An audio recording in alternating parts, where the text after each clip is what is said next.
لِهَذَا الْكِتَابِ لَا يُغَادِرُ صَغِيرَةً وَلَا كَبِيرَةً إِلَّا أَحْصَاهَا. قرآن کہتا ہے اپنا نامہ اعمال دیکھ کے کہو گے یہ کیسی رپورٹ کارڈ ہے, کیسا رزلٹ ہے کہ اس نے میری زندگی کے کسی ایک پہلو کو بھی ادھورا نہیں چھوڑا. ہر چیز.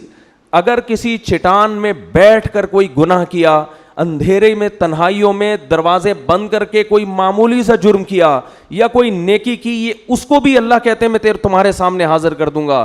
تو بھائی اللہ کا نظام ہلکا نہیں ہے, وہ بہت مضبوط نظام ہے اس کا.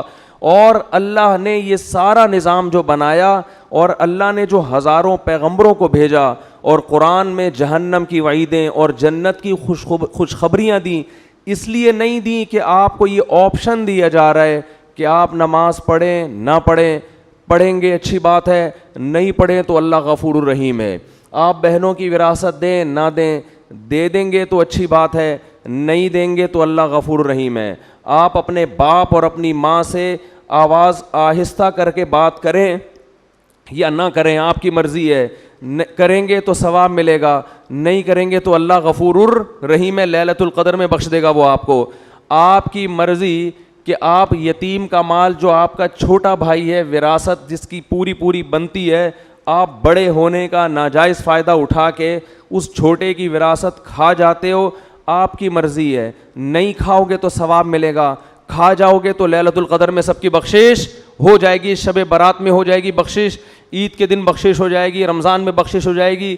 آپ اگر جمعے کے دن مر گئے تو آپ کی بخشش ہو جائے گی, آپ اگر لیلۃ القدر میں مر گئے تو آپ کی بخشش ہو جائے گی. اگر اس طرح سے میرے بھائی بخششوں کا نظام ہوتا تو قرآن اتنی وعیدیں نہ سناتا. وَإِذَا الْمَوْءُودَةُ سُئِلَتْ بِأَيِّ ذَنبٍ قُتِلَتْ, یہ نہ بتاتا کہ جس دن زندہ دفن کی ہوئی بچی کو زندہ کر کے اللہ پوچھے گا بتا تجھے کس جرم میں قتل کیا گیا. پھر قرآن یہ نہ کہتا کہ جو یتیم کا مال کھاتے ہیں وہ اپنے پیٹ میں جہنم کے انگارے ڈال رہے ہیں.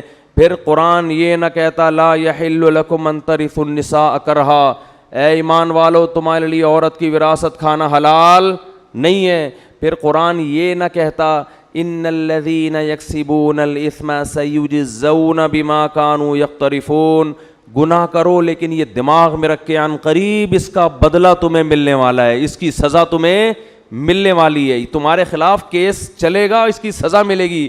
ان الذین یکسبون الاثم سیجزون, عن قریب, زیادہ ٹائم نہیں ہے, بہت جلدی اس کی سزا تمہیں ملنے والی ہے.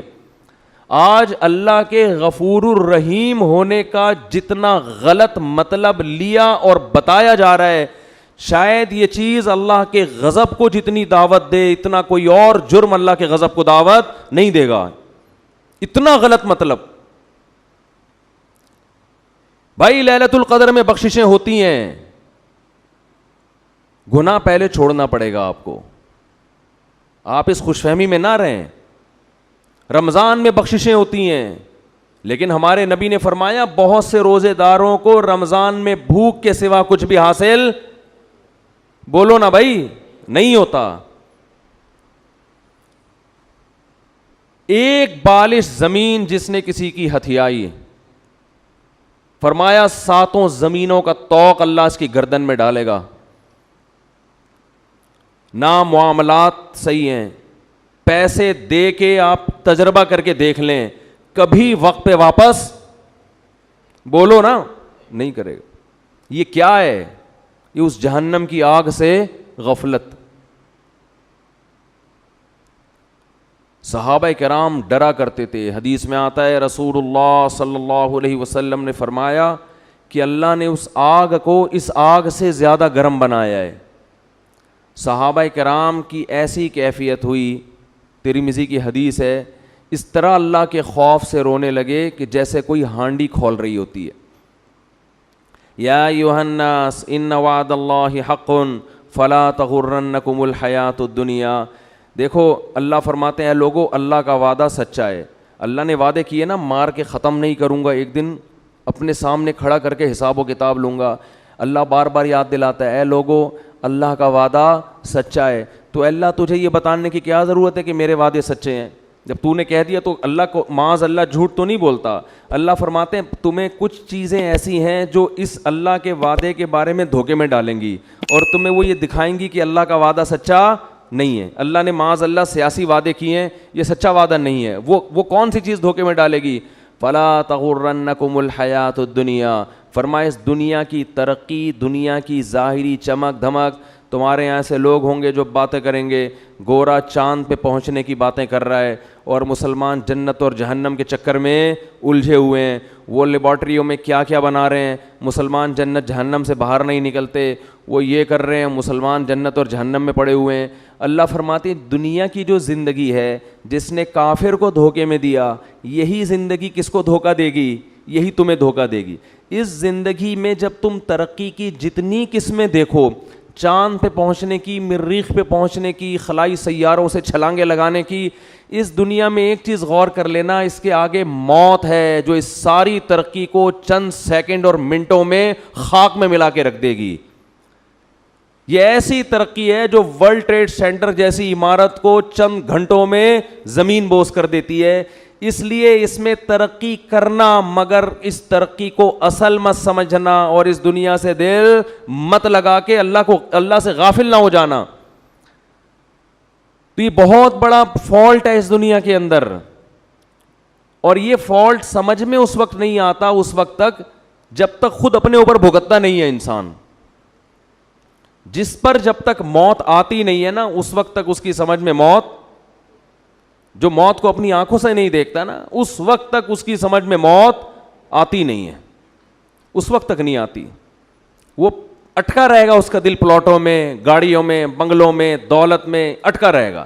حتیٰ کہ کینسر کا مریض ہوگا نا, ڈاکٹر کہہ دیں گے 6 مہینے رہ گئے ہیں, مگر دل دنیا سے اس کا بھی نہیں نکلے گا, وہ پھر اسی میں لگا رہے گا.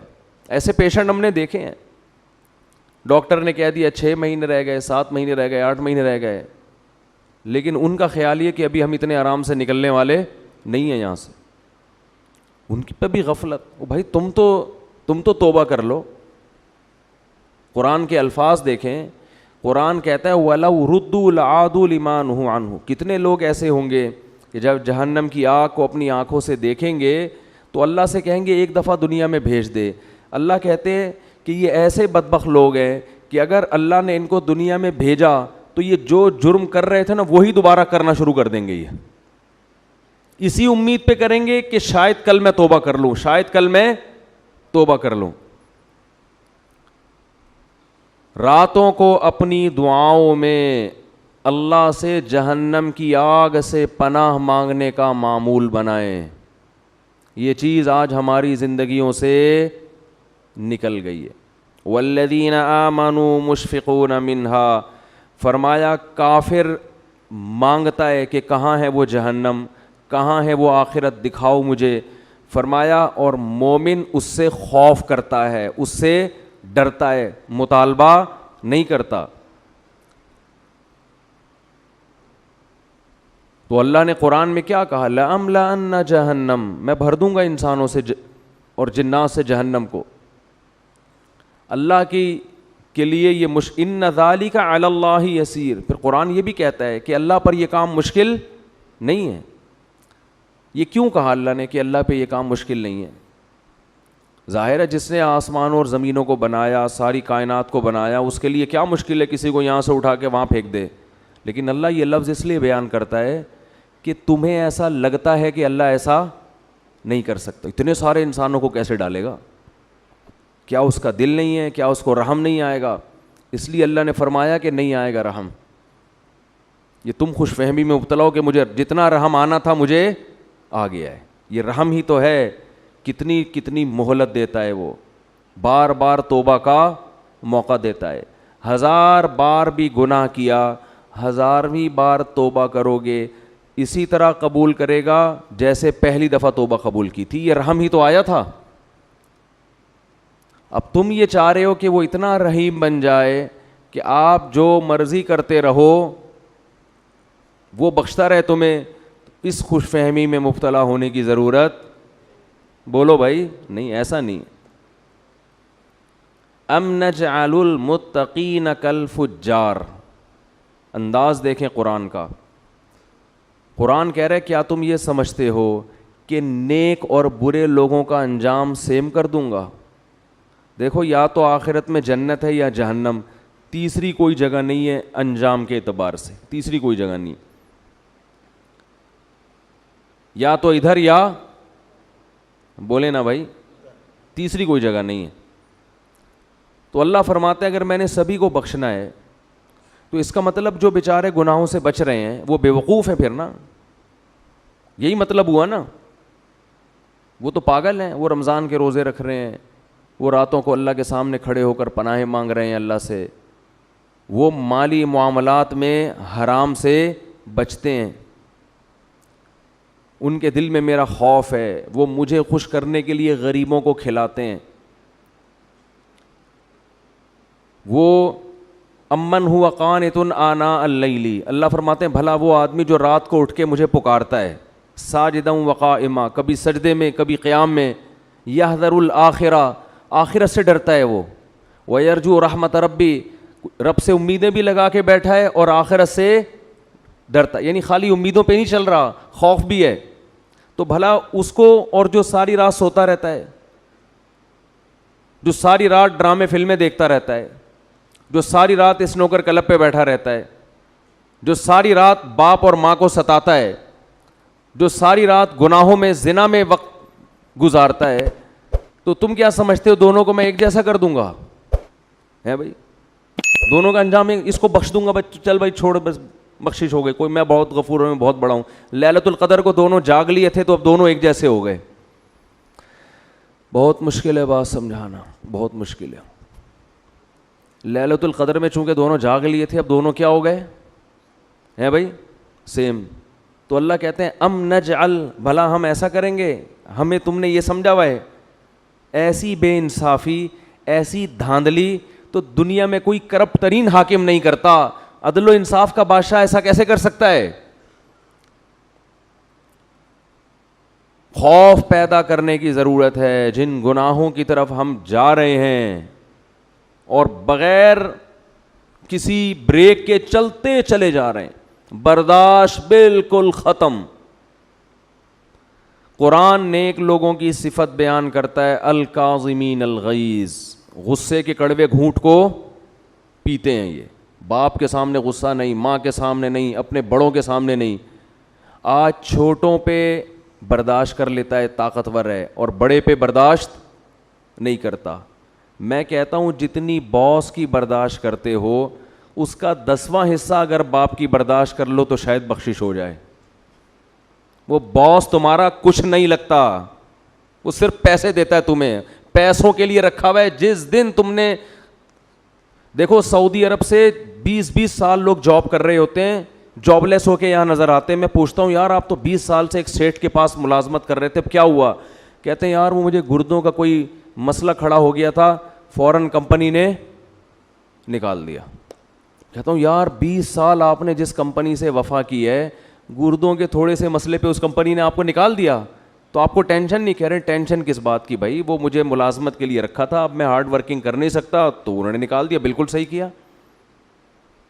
باس نے مجھے کہا کہ ریزائن دے دیں آپ, میں نے دے دیا ریزائن. جنہوں نے اپنے مفاد کے لیے رکھا ہوا ہے, جہاں آپ کو کوئی بیماری ہوئی فوراً آنکھیں انہوں نے پھیر لیں, ان کے ساتھ تو ایسی وفا ہے یار. 20 سال میں کبھی باس سے ایک دفعہ بھی پھڈے کی نوبت, بولو نا, 20 سال میں ایک دفعہ بھی باس سے پھڈے کی نوبت نہیں آئی. اور جو باپ آپ چاہے لنگڑے ہو, لولے ہو, اندھے ہو, کاڑے ہو, بہرے ہو, فالج زدہ ہو, وہ باپ آپ کو کبھی گھر سے کبھی نہیں نکالے گا گھر سے.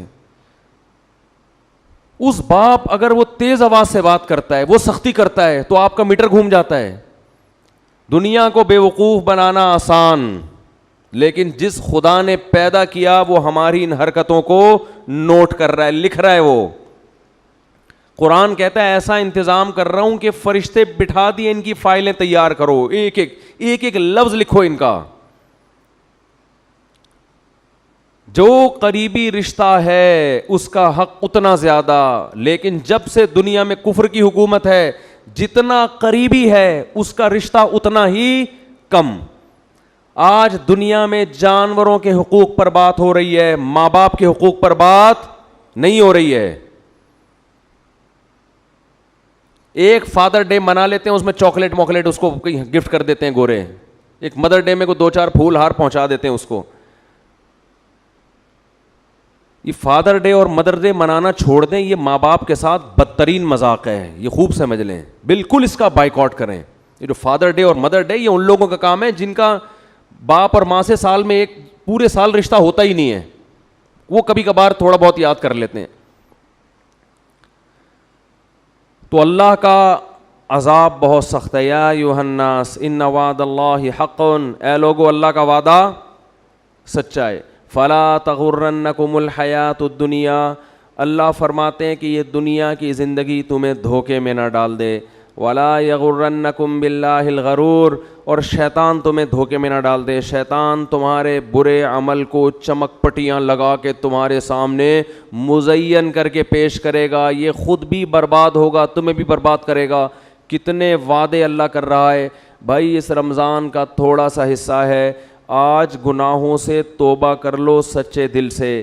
اے اللہ جو نماز کو قضا کرتا ہے, اے اللہ آئندہ زندگی میں کبھی نماز قضا نہیں ہوگی. دیکھو نماز کا معاملہ اتنا ہلکا نہیں ہے جتنا ہم سمجھتے ہیں. ہمارے ہاں نمازی بھی بے نمازی ہیں, بہت افسوس کے ساتھ کہنا پڑتا ہے. جو نماز پڑھتا ہے اس نے نماز کو بالکل اینڈ میں رکھا ہوا ہے, سب سے آخر میں. سارے کاموں سے فارغ ہوگا تو نماز ہو جائے گی. سفر میں نماز قضا کر دیتے ہیں, بیماریوں میں نماز قضا کر دیتے ہیں. ہم نے نمازی لوگ دیکھے ہیں بستر پہ پڑے ہوئے نماز نہیں چھوڑتے, آپریشن تھیٹر میں نماز نہیں چھوڑتے. نمازی عورتیں بچے کی ولادت سے پہلے نماز نہیں چھوڑتی. وہ آپریشن تھیٹر میں ہوں گی, ان کو فکر ہوگی کہ نماز کا وقت کہیں ضائع نہ ہو جائے. اس کو نماز کہتے ہیں, اس کو نمازی کہتے ہیں. ہمارے ایک رشتہ دار انڈیا سے آئے تھے, ان کی عمر میرا خیال ہے 70 سال ہوگی, بہت پرانا واقعہ یہ. ان کے بارے میں ہم نے سنا تھا کہ جب سے بالغ ہوئے ہیں اس وقت سے اب تک ان کی کوئی نماز قضا نہیں ہوئی. 55-60 سال میں کوئی نماز قضا نہیں ہوئی جب سے بالغ ہوئے ہیں. میں حیران تھا, ایسے لوگ بھی دنیا میں ہیں. ہم چھوٹے تھے, یہ بات ہے تقریباً 84-85 کی. انہیں کلفٹن گھمانے کے لیے اور ادھر ادھر کراچی کی مختلف جگہیں دکھانے کے لیے لے گئے, تو مجھے اندازہ ہوا واقعی اس بندے کی نماز کبھی قضا نہیں ہوئی ہوگی. بات بات میں بھائی نماز کا ٹائم تو نہیں ہے, بھائی کوئی مسجد ہے قریب میں, بھائی ایسا تو نہیں کہ نماز قضا ہو جائے گی. سارا ہم تفریح میں لگے ہوئے ہیں اور ان کے دماغ میں سارا دن کیا چل رہا ہے, بھائی ایسا نہ ہو ٹائم ہو جائے پانی نہ ملے کہیں. ہم ان کو تسلی دیتے حضرت ایسا نہیں ہے, آپ بے فکر رہیں. اس وقت مجھے اندازہ ہوا کہ واقعی ان کے بارے میں جو ہے کہ زندگی میں نماز کبھی قضا نہیں ہوئی, تو واقعی ایسے شخص کے بارے میں یہ کہنا ممکن ہے کہ اس کی نماز کبھی قضا نہیں ہوئی.